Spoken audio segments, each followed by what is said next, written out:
All right, time to quit messing around. We got a fifth gear and reverse is not working in the T5, so we are going to pull the transmission and see what's going on. Trying to get back to work. All right, well, like I said, we're going to pull the transmission. Pretty straightforward. Drive line. I disconnected these oxygen sensors because they were cable tied to the transmission with other wiring. This is the Dakota Digital Dash speed sensor. I just put these four out. I will take the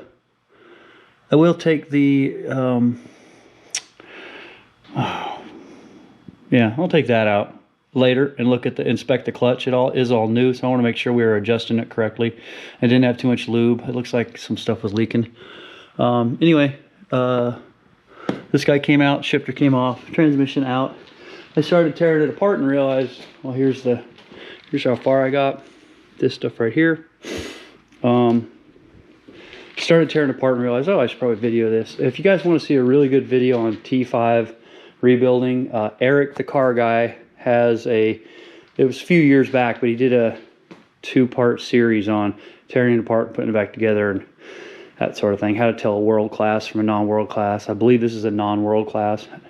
At some point in time, I think what happened is this bolt was loosened by someone, and that holds the reverse. You can see it, reverse 5th speed stuff. Now this transmission sat and it got water in it, so I'm going to go ahead and tear it apart as far as I can, get it all cleaned up, and then order the correct rebuild kit and replace what needs to be replaced. Somebody's been in it before. As you can see, the silicone, I didn't do that.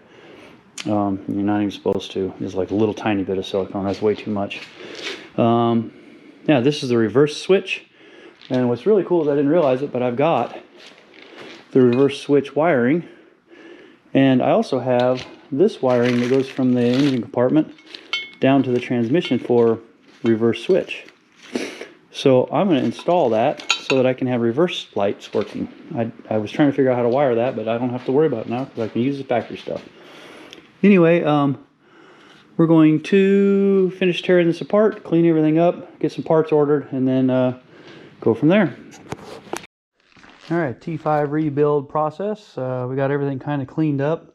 I did have to take this guy out because it was compromised and super rusty. So we got everything cleaned up. There's still some surface rust, but it's all good. These are cleaned, but I have got the old components on there so that I can match them up with the new stuff. Old bearings. I did clean this up really good.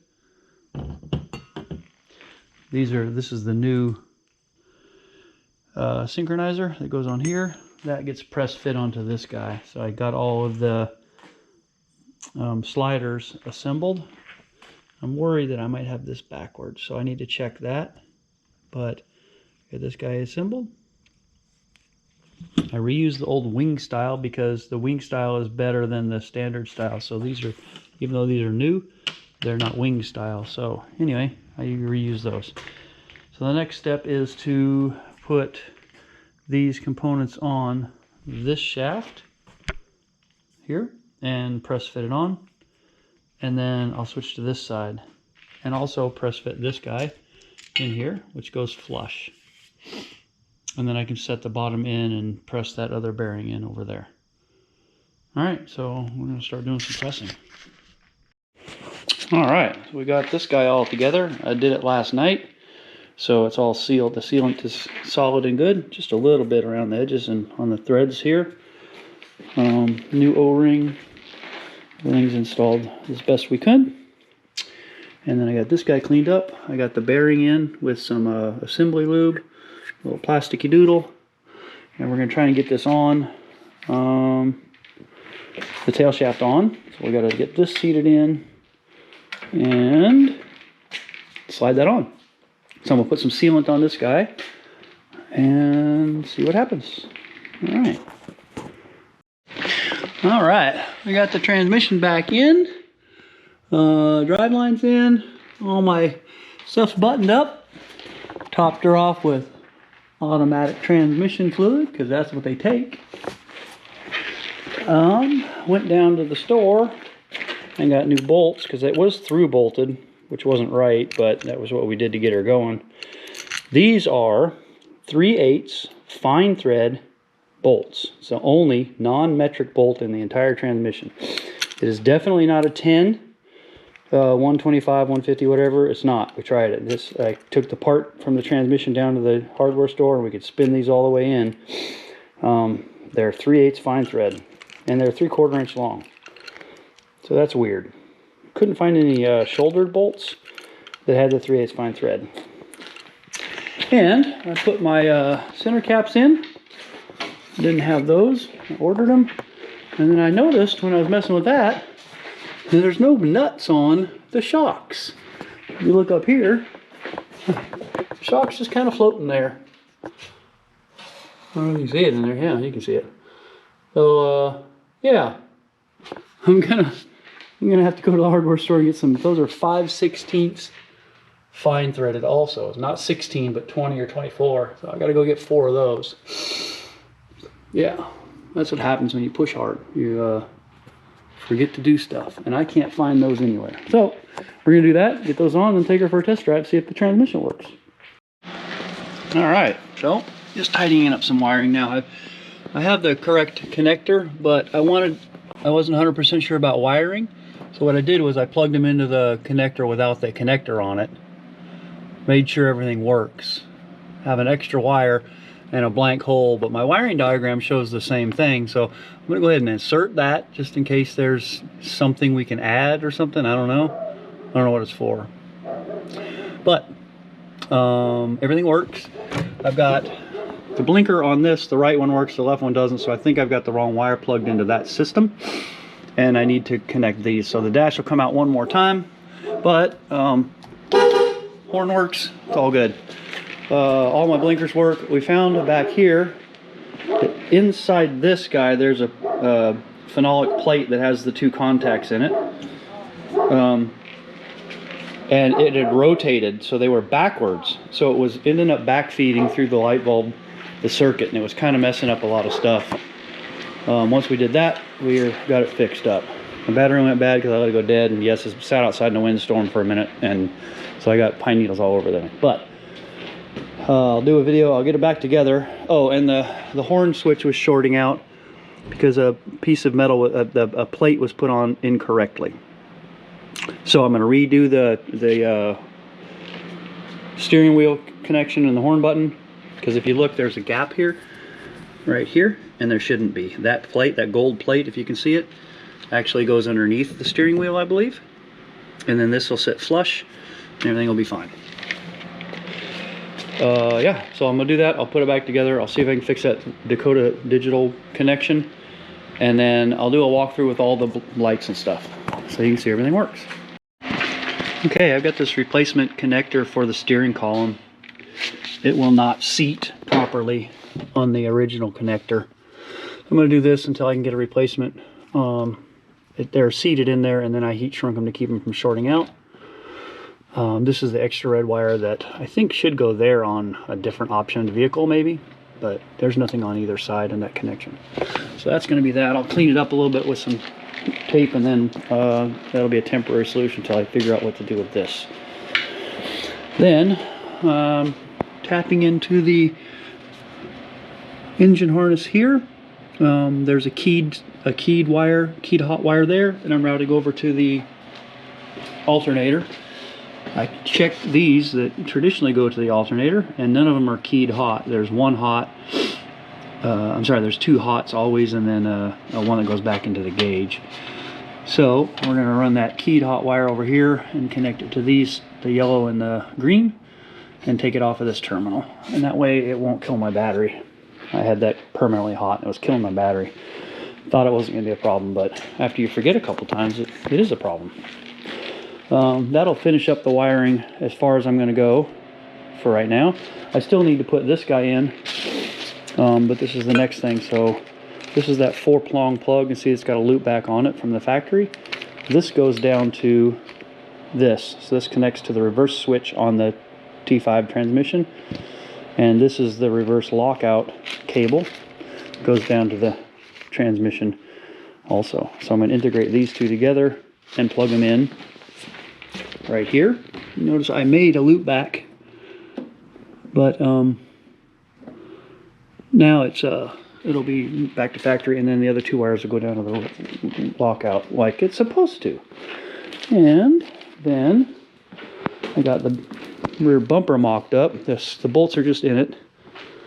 And I need to see, so I need to put the brackets on and then put the whole bracket and bumper up on the unit. You can't get the nuts on the brackets with the bumper in place, or with any reasonable fashion. Ooh, oh, I shouldn't touch it. It's gonna fall and scratch. Anyway, yeah, so I gotta disassemble that, put the brackets on the bumper, and then put the bumper on as one piece. And I can slide it back and forth to get that. So like I said, it's just sitting up there. The brackets have slotted holes on the body for adjustment. And that's what we're doing. All right, we're gonna try and get this bumper on. Gotta get this cowl panel fixed. It got a little messed up. I'm gonna get that fixed. Then we'll get the bumper brackets on. Bumper. Got some 2 cowl things. Let's go to the cowl. Guess it's the back side of the bumper maybe. And then hopefully this is all the hardware we need. And we got all new brackets. So a little bit of a tweaking to do. We'll loosely put everything in there and then probably take it back apart and then tighten stuff up. Anyway, we'll get her together, and then tomorrow it goes for alignment. So hopefully all the outside stuff will be, yeah, there's where the bolt goes for the bumper. We'll be ready for alignment tomorrow at the dealership. All right. Oh, wrong side. I got my brackets in. I had to run a tap through the holes. They were still a little rusty. Didn't get sandblasted out really nice. They're loose. They're left and right specific. There should be marked if you're getting new ones, like I did. These things go between the bracket that holds the, you go right here, bracket that holds this thing up and down. What I discovered is, put this bracket in first, and it's got a special bolt that's like so.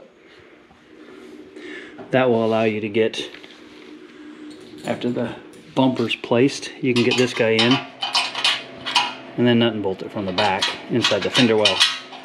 I was trying to do it the other way and it just wasn't working. Yeah, so I wanted to show you that. Now we're gonna try and get it up on there, get all the bolts started, and then align everything, snug it down, and then go inside the fender wells and snug those last. That's the plan anyway. Let's see how it works. Well, there we go. I got some of that grill stuff straightened up. The trim reattached. These guys all bolted down, tightened up. I think I got that gap pretty good on there. And it's not perfect, but pretty good. And then I tightened the bolts inside. In there. It's all snuggled up and happy. And the next step is I got to tidy up that wiring right there, the temporary wiring, till I get that new connector and get it up out of the way of the feet pedals, so that if they want to move it, then I'll probably vacuum it out. That way if they want to move it, they can drive it and whatever. Alright, and that'll probably do it for tonight. The next thing I think I want to do is take this elbow off of here. Not tonight, but the next thing is take the water thing, the EGR off, the elbow, and just go straight here.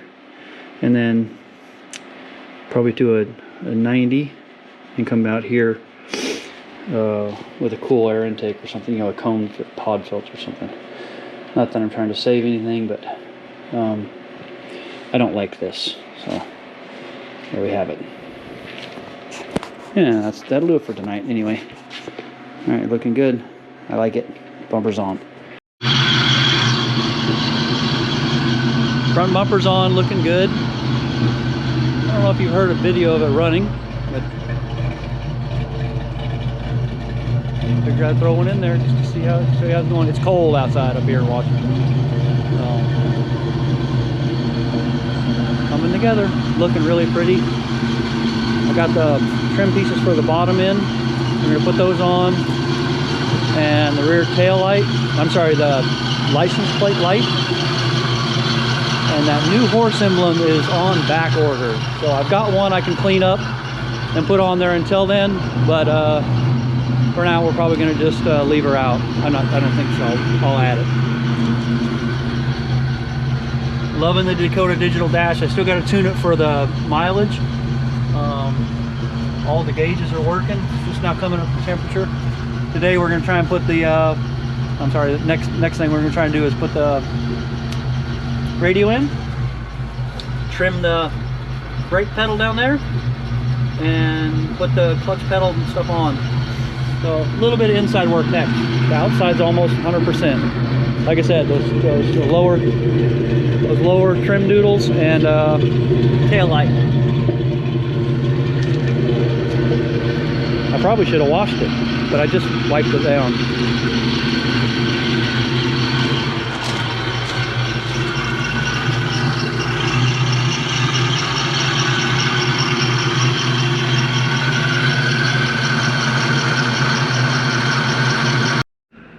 Well, that's that. Thanks for watching. See you on the next one.